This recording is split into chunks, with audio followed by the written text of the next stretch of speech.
అక్క ఫోన్లు చేసి బెదిరిస్తున్నారని చెప్పి. అన్న జుబేర్ అన్న ధైర్యంగా ఉండు, ఎవరెవరు బెదిరిస్తున్నారో వాళ్ళ పేర్లు బరాబర్ పింక్ బుక్ లో రాస్తాం, ఇడిచిపెట్టేదైతే ఉండదు, అందులో ఏమీ ఆలోచించదు.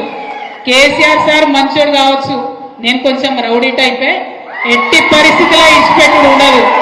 ఇక్కడికి బాన్స్వాడలో మిమ్మల్ని సతాయించి మిమ్మల్ని పోలీస్ స్టేషన్ కి ఈడ్చినటువంటి ఏ ఒక్కరిని కూడా నేను మాత్రం క్షమించే అవకాశమే ఉండదు. పింక్ బుక్ బరాబర్ పెడతాం, అందులో పేర్లు రాస్తాం.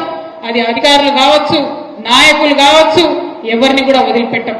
ఎందుకంటే మనం అధికారంలో ఉన్నప్పుడు అరాచకం చేయలేదు, ప్రజలకు మంచి చేసినాం, అభివృద్ధి చేసినాం. ఇవాళ మీరు పార్టీ మారినంత మాత్రాన ఈ గులాబీ కండువానేదో గదరించి పెడదాం, భయపెట్టించి పెడదాం అనుకుంటే మీ తాట సప్పులకు భయపడేవాళ్ళు ఎవరు లేరు. మీ తాత, మీ ముత్త, మీ జేజమ్మ దిగొచ్చినా కూడా భయపడేటోళ్ళు ఎవరు లేరన్న విషయాన్ని